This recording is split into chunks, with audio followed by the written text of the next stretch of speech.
ម្ដងទៀតបងប្អូនអរគ្នាខ្ញុំសូមជូនពរសម្រាប់ឱកាសថ្ងៃចូលឆ្នាំខ្មែរនេះសូមឲ្យបងប្អូនអរគ្នាជួបប្រទះតែរឿងល្អៗនៅក្នុងគ្រួសារក៏ដូចជាជោគជ័យគ្រប់ភារកិច្ចទាំងអស់ចូលឆ្នាំខ្មែរហើយមកវិញគឺចូលឆ្នាំថ្មីអញ្ចឹងចូលឆ្នាំថ្មីគឺបងប្អូនអ្វីៗគឺនឹងល្អប្រសើរជាងឆ្នាំចាស់ហើយជោគជ័យគ្រប់ការងារទាំងអស់បាទហើយមិនថាទីចិត្តទីឆ្ងាយនៅក្នុងឱកាសចូលឆ្នាំខ្មែរនេះបងប្អូនទៅណាមកណាក៏ដោយណាសូមជូនពរឲ្យសុខសុវត្ថិភាពសុខសប្បាយតាមផ្លូវហើយជួបជុំក្រុមគ្រួសារដោយសេចក្តីរាយទាំងអស់គ្នាណាបងប្អូនណាបាទជំរាបសួរបងប្អូនអរគ្នាពុកម៉ែមីមីទាំងអស់និយាយរួមទៅថ្ងៃនេះគឺចង់និយាយលេងបន្តិចដោយសារតែអារម្មណ៍រៀងនេះប្លែកដែរព្រោះដោយសារតែថ្ងៃនេះមកធ្វើមកពេញការងារមួយថ្ងៃចុងក្រោយនៅចិត្តមានឯករាជ្យក៏ប៉ុន្តែអ្វីដែលឃើញគឺស្ងាត់មែនទែនគឺស្ងាត់អស់រលីងស្ងាត់អញ្ចឹងបានថាបងប្អូនយើងដែលគាត់នៅក្នុងទីក្រុងភ្នំពេញហើយក៏អត់មានស្រុកទៅរួមទៅខ្ញុំម្ដងគឺកណ្ដោយបងប្អូនរាល់ឆ្នាំមិនថាភ្ជុំចូលឆ្នាំខ្មែរបើថាអ៊ំទូមានមនុស្សម្នាណាបងប្អូនតែបើថារឿងភ្ជុំឲ្យចូលឆ្នាំខ្មែរនេះគឺនៅភ្នំពេញគឺស្ងាត់ជ្រាបបណ្ដោយអញ្ចឹងសម្រាប់បងប្អូនយើងដែលគាត់រស់នៅទីក្រុងភ្នំពេញហើយអត់មានខេត្តទៅនឹងគេគឺប្រហែលជាស្ងប់ស្ងាត់តិចហើយក៏ប៉ុន្តែគ្រាន់ថានៅក្នុងភ្នំពេញយើងហ្នឹងគឺគេមានកន្លែងមួយចំនួនដែរណាខាង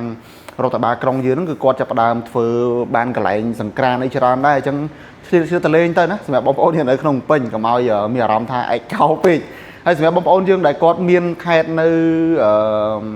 ខេត្តឆ្ងាយបាទក៏ដូចជាខេត្តដែលចេញឆ្ងាយពីភ្នំពេញណា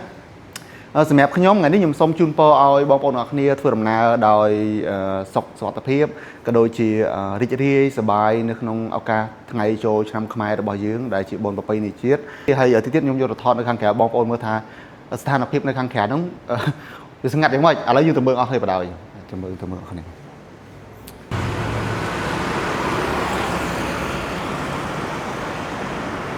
នេះផ្លូវនេះធ្លាប់តែអ៊ូអរបងតែឥឡូវស្ងាត់ជ្រាប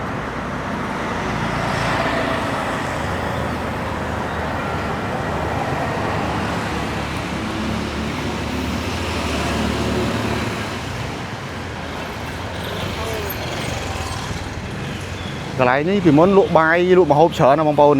ចិត្តសាលាណាចិត្តសាលានៅវត្តឥឡូវហ្នឹងគឺស្ងាត់អស់ហើយបងប្អូនគឺស្ងាត់អស់ហើយគឺបងប្អូនអាជីវករយើងគឺគាត់ទៅស្រុកទៅអស់ហើយកន្លែងដែលខ្ញុំហូបបាយហ្នឹងក៏បាត់អស់ដែរបើនិយាយរួមទៅថ្ងៃនេះគឺស្ងាត់ឈឹងតែម្ដងហើយផ្លូវនេះរដងបងប្អូនណែនណាឥឡូវគឺស្ងាត់ជំនុំហ្នឹង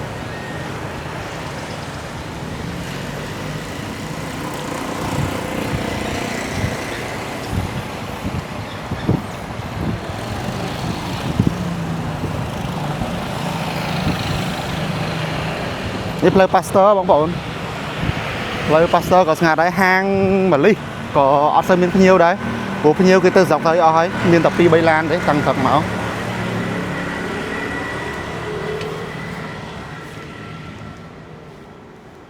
បាទបងប្អូនអរគ្នាអញ្ចឹងសម្រាប់វីដេអូនេះអត់មានអីច្រើនទេក៏យល់គ្រាន់ចង់និយាយលេងមួយបងប្អូនប៉ុណ្ណឹងហើយអញ្ចឹងសម្រាប់ខ្ញុំសុកលៀបសូមអរគុណសូមជម្រាបលារីករាយចូលឆ្នាំថ្មី